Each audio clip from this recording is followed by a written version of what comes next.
Protect your work, protect your time, protect your pay. These are not just nice ideas, they are the pillars of a sustainable design career.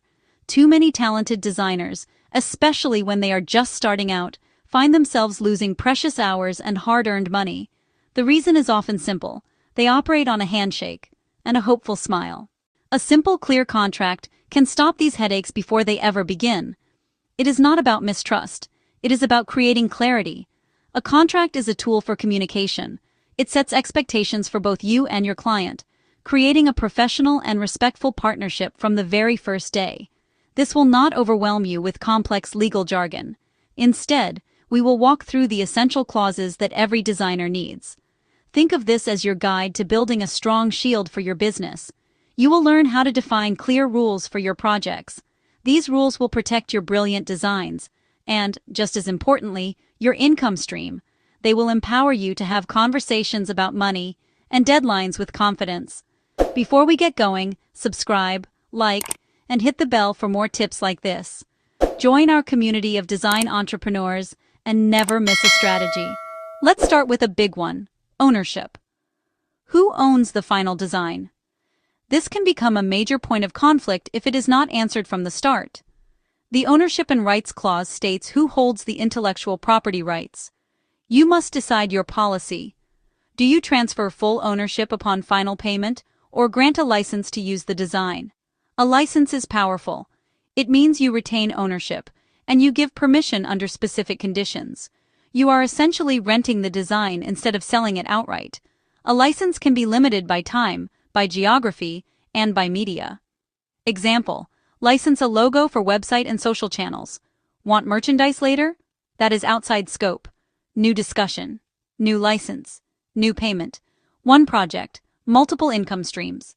Money talk can be uncomfortable, but it is absolutely essential. The payment terms clause sets clear expectations about how and when you get paid. Never start a project without a deposit. 50% non-refundable upfront is common and fair. It secures commitment and gives you the cash flow to focus on the work. Tie the rest to milestones, not one lump sum at the end. For big projects, 50% deposit, 25% on first complete draft, 25% on final files. Smaller projects, 50-50 works. Link payments to progress. It keeps clients engaged, and your account healthy while you create. What if a client pays late? Your contract should answer that. State a due window and a modest monthly late fee. It incentivizes on-time payment and gives you a clear path if they are late. List accepted payment methods right in the contract to avoid delays. Loving these insights? If this is sparking new ideas for your design business, hit that like button and let us know your biggest takeaway in the comments. Your input helps fuel our creative community, and we might even feature your comment in a future video. Scope creep is the silent project killer. It starts small. One more color, then another, then another. Suddenly, you are working twice as hard for the same pay. The scope and change request clause is your defense. Get specific. 3 initial logo concepts, 2 rounds of revisions, and final delivery in PNG, JPG, and EPS.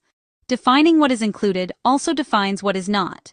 Outline how out-of-scope work is handled and billed. State your hourly rate. It is not a penalty. It is a fair system for new ideas. I would be happy to do that. As per our agreement, that falls outside scope. Shall I proceed at my hourly rate?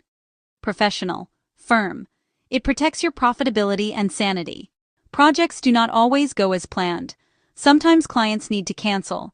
The cancellation clause defines what happens, your financial safety net. State clearly that the initial deposit is non-refundable. It covers research, communication, and initial creative exploration, and the time you reserved for their project. If canceled mid-project, the client pays for work completed to date. For example, 75% if 75% is done. Add a pause policy, say up to 30 days. After that, a restart fee may apply. This prevents indefinite drifts and respects your time. Clear policies show you run a serious, respectful business. The limitation of liability clause is your legal shield. Say 10,000 brochures print, then a typo is found. Who pays? Limit liability to the total fees paid under the agreement. It is standard and reasonable. It keeps risk manageable and prevents disaster.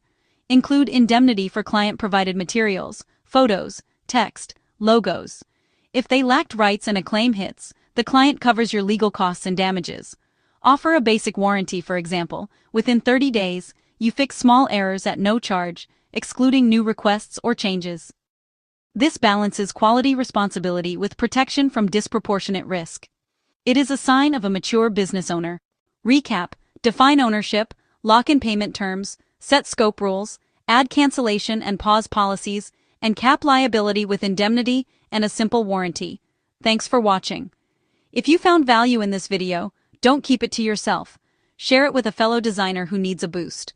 Now check out these other following videos, or if you are ready to take things to the next level, head over to thedesignlemonade.com to sign up for more exclusive content.